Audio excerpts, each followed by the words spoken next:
AMCs are coming up.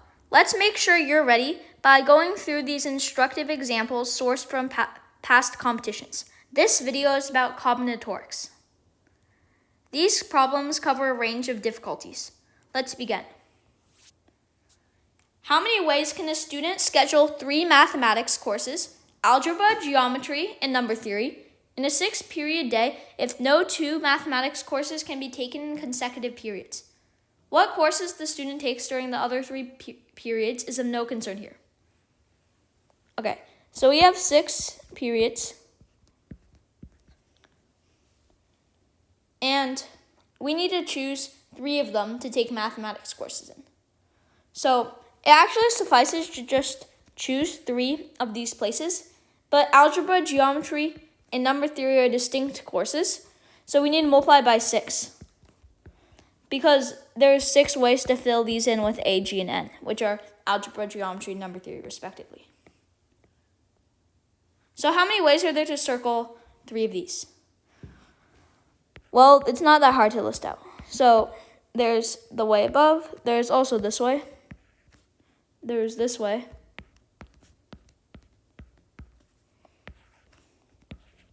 and finally there's this way.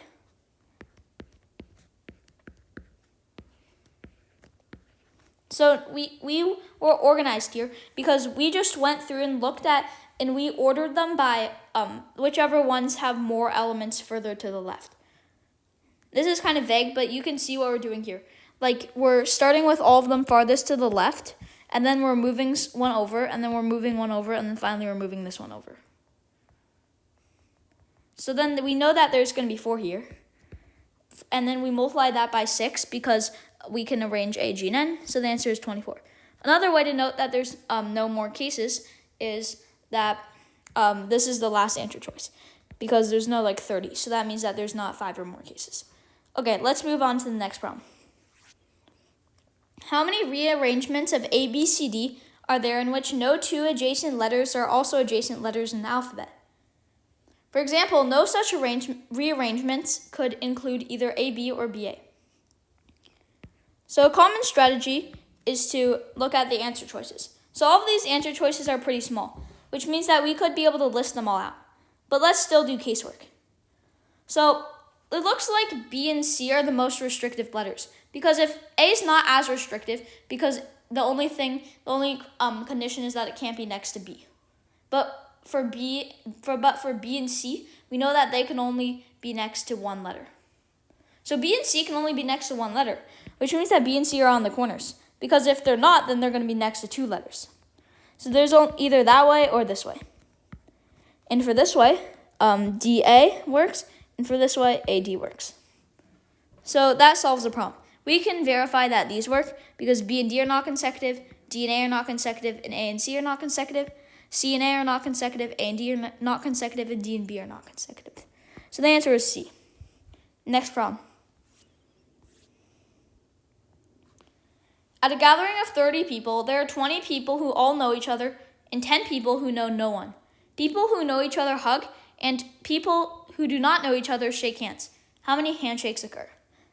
So the problem is just asking for the number of pairs of people unordered pairs, because people who shake hands with each other, that does not get counted twice.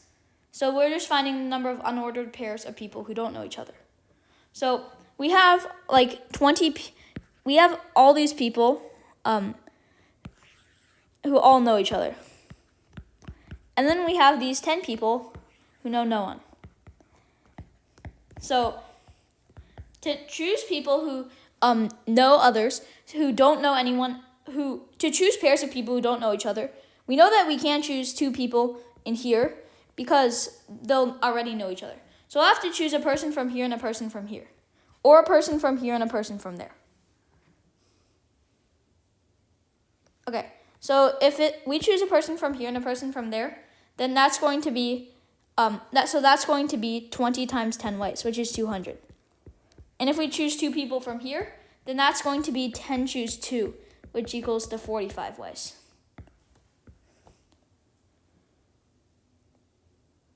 Note that for here, we don't need to divide by 2 for order because these 2 sets of people are different. Whereas here, if we're just choosing from the same set, we need to divide by 2 because of order. But they're already distinguished from here. So then the answer is 245. Next problem. When 7 fair standard 6-sided dice are thrown, the probability that the sum of the numbers on the top faces is 10 can be written as n over 6 to the power of 7, where n is a positive integer. What is n? So know that this is actually not probability, because n is just the number of ways to get the sum of the top faces to be 10. Because 6 to 7 is the number of total ways. So it basically gives us the probability for us. So we're just trying to find the number of ways to get sum of 10. So we have these 7 numbers. Let's just call the dice rolls A1 through A7, and their sum is 10. And we want to find the number of ways to choose them. So we could just list them all out and do some tricks, but there's actually a much better way. So we'll use something called stars and bars, which is a very important tool. So know that A1 through A7 are all positive.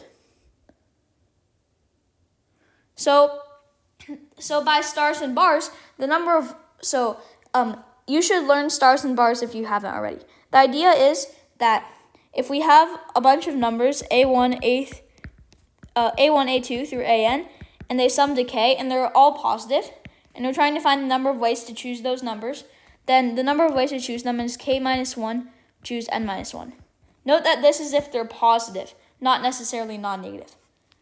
If they're all non-negative, then you can make them positive by adding K to both sides, and like this. No, you add N to both sides. Okay, so for this problem, we're just choosing positive numbers.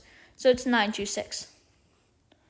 But one thing that we need to take into account is, we're including cases when A7, for example, is above 6, but that's not allowed because it's 6-sided dice. So for example, we're included the case when A7 is 7. But we're actually not, because when A7 is 7, there's actually no cases, because there's only 6 numbers remaining, and so the minimum would be greater than or equal to 13. So we're actually not counting cases which have one of these numbers greater than or equal to 7, which is not possible because of 6-sided dice. So we don't need to subtract anything. And 9 choose 6 is 9 times 8 times 7 over 3 times 2 times 1, which equals to 12 times 7, which equals to 84. Okay, so then this is the answer. Next problem. Rabbits Peter and Pauline have 3 offspring, Flopsy, Mopsy, and Cottontail. These 5 rabbits are to be distributed to 4 different pet stores so that no store gets both a parent and a child. It is not required that every store gets a rabbit. In how many different ways can this be done? So, there's only 2 parents, so we can do casework on them pretty easily. So, let's call the parents P1 and P2. So, note that they're distinct, obviously. So there's 2 cases. P1 and P2 both go to the same store, or P1 and P2 go to different stores.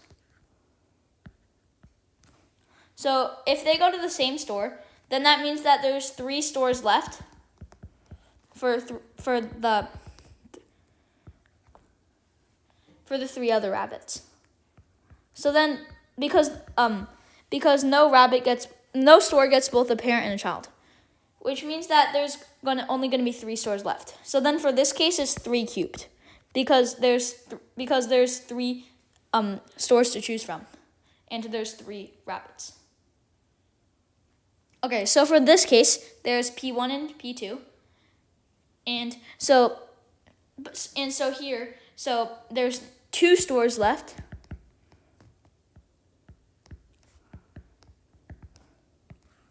And there's 3 rabbits. So then there's going to be 3 squared ways to distribute them.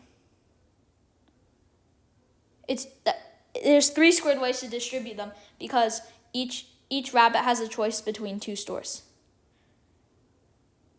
It's 2 cubed because each rabbit there's 3 rabbits, which is the exponent, and they have a choice between 2 stores.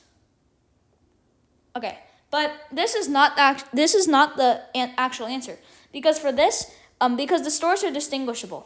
So P1 and P2 we need to multiply by 4 because we need to choose which store P1 and P2 go to.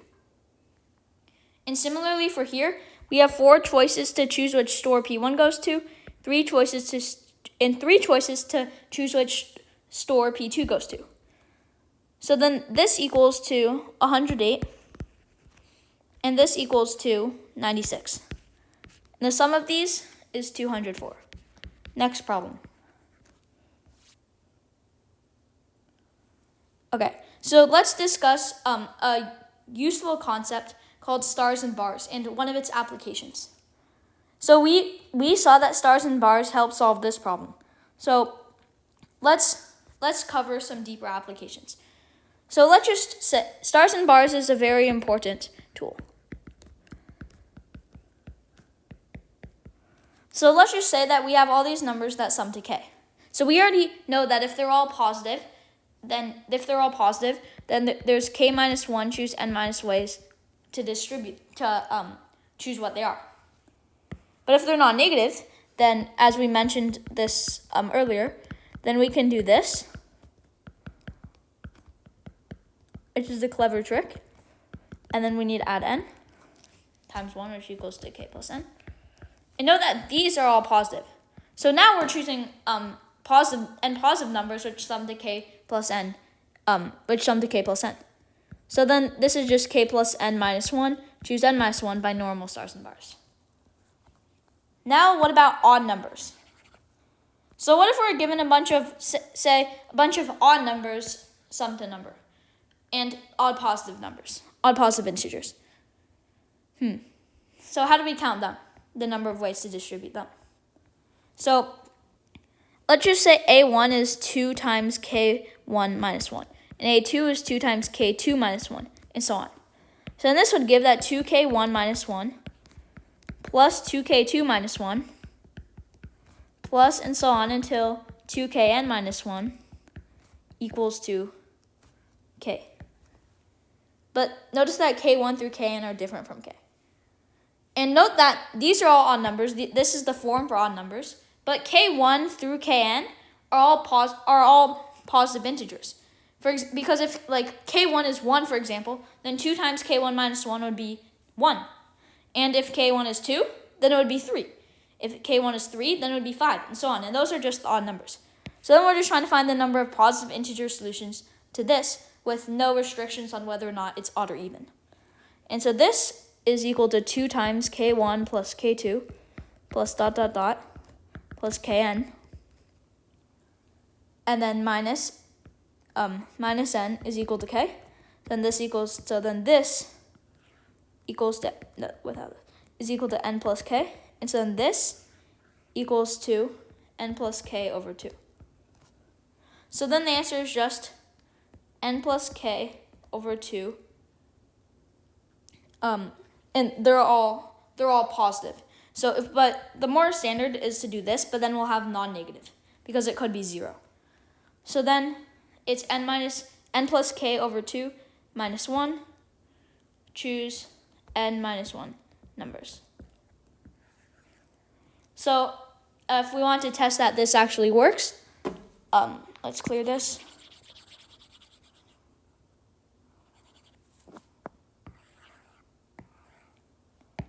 So let's find the number. Let's say that, for example, n equals to 3 and k equals to 5. So then a1 plus a2 plus a3 equals to 5. And let's just try to find the number of solutions of that manually and then verify it with our formula. So let's do this in an organized way. So then there's going to be 3, 1, 1.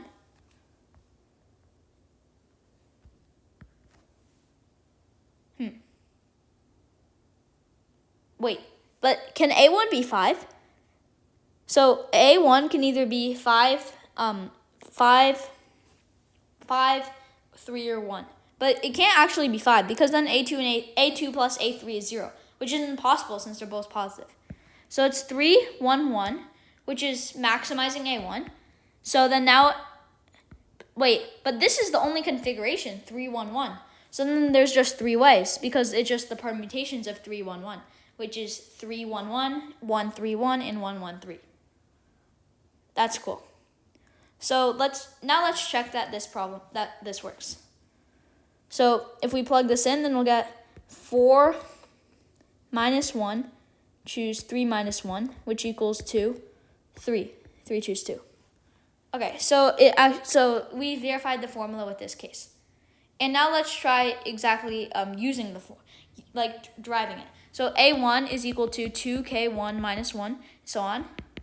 So then 2k1 minus 1 plus 2k2 minus 2k2 minus 1 plus 2k3 minus 1